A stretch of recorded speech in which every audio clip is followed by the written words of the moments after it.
Losing a spouse or common law partner can change everything, emotionally, practically, and financially. And during that kind of difficult transition, the last thing anyone should have to do is search through complicated government rules alone. But if your spouse or common law partner passed away before you turned 65, there may be a monthly tax-free benefit that can help. It can pay up to $1,682.15 every month depending on your income. And it is meant to help low-income Canadians between the ages of 60 and 64. It is called the Allowance for the Survivor. But here is the problem. It's not automatic, and you have to apply. Some people may qualify and still miss out, simply because they never knew they had to apply. Let's make retirement a little smarter.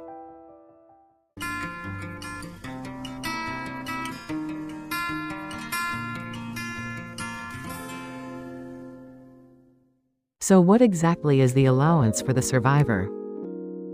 It's a monthly payment from the Government of Canada under the Old Age Security Program. It is non-taxable, which means the money you receive is not added to your taxable income. It's designed for people aged 60 to 64 who have lost their spouse or common law partner and are living on a low income. Think of it as a bridge. It helps cover the years before age 65, when regular OAS may become available. So how much can you get? For the April to June 2026 quarter, the maximum monthly payment is up to $1,682.15. To qualify, your annual net income must be less than $30,336. The actual amount you receive depends on your income. The lower your income, the higher your payment. And because amounts are reviewed every January, April, July, and October, the maximum can change slightly each quarter based on the cost of living. Now let's go through the rules. To qualify for the Allowance for the Survivor, you must meet all of these conditions. You must be between 60 and 64 years old. This benefit is for someone whose spouse or common law partner has passed away, and who has not remarried or entered a new common law relationship since then. You must be living in Canada. And in general, you must have lived in Canada for at least 10 years after age 18. Your annual net income must be less than $30,336. And you must not currently be under a sponsorship agreement. If you meet all of these conditions, you may qualify. Now here is something very important. The Allowance for the Survivor is not automatic. For this benefit, Service Canada will not simply enroll you on its own. You have to apply. And if you do not apply, you will not receive any payment, even if you are fully eligible. This is why some people may miss out. They simply do not know the benefit exists, or they do not realize they have to apply. So when should you apply? You can apply 6 to 11 months before your 60th birthday, if your spouse or common law partner passed away before then. If you are already over 60, you should apply as soon as possible. The sooner you apply, the sooner Service Canada can review your application and start payments if you qualify. There are two ways to apply. The first is online through your My Service Canada account. If you do not have one yet, you can register on the Service Canada website. The second is by paper. You can print the application for the Allowance or Allowance for the Survivor, which is Form ISP 3008. You then mail it to Service Canada or bring it to a Service Canada office in person. Either way, make sure you have your spouse or common law partner's information ready, including their date of death and social insurance number. Can you still work and receive this benefit? Yes, but there are limits. You can earn up to $5,000 a year from employment or self-employment without affecting your benefit at all.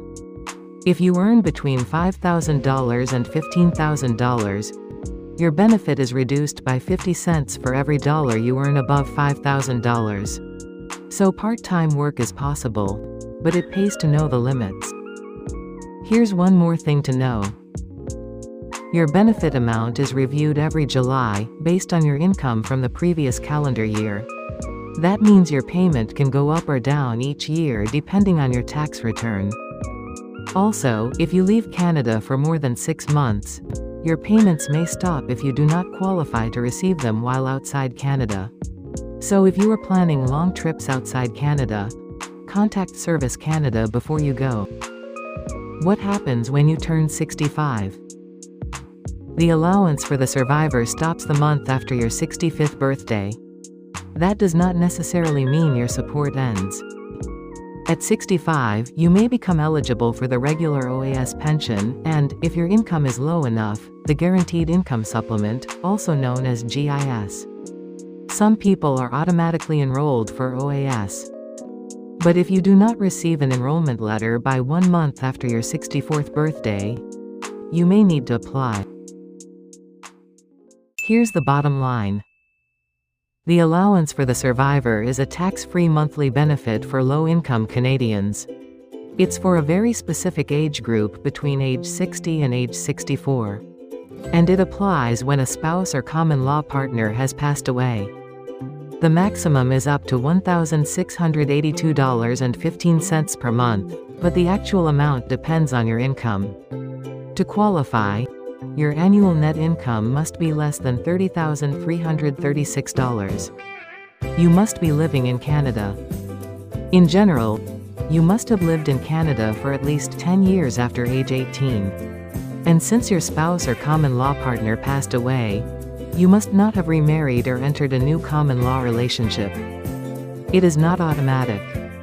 You must apply, either online through my Service Canada account or by mailing form ISP 3008. You can apply 6 to 11 months before your 60th birthday. And it stops after you turn 65, when you may become eligible for regular OAS and possibly GIS. For questions about your application or eligibility, call Service Canada at 1-800-277-9914. If this video was helpful, please give it a thumbs up. It really helps more seniors find this information. Subscribe to Wise Senior Canada so you never miss an update, and if you have questions or comments, drop them below. See you in the next video.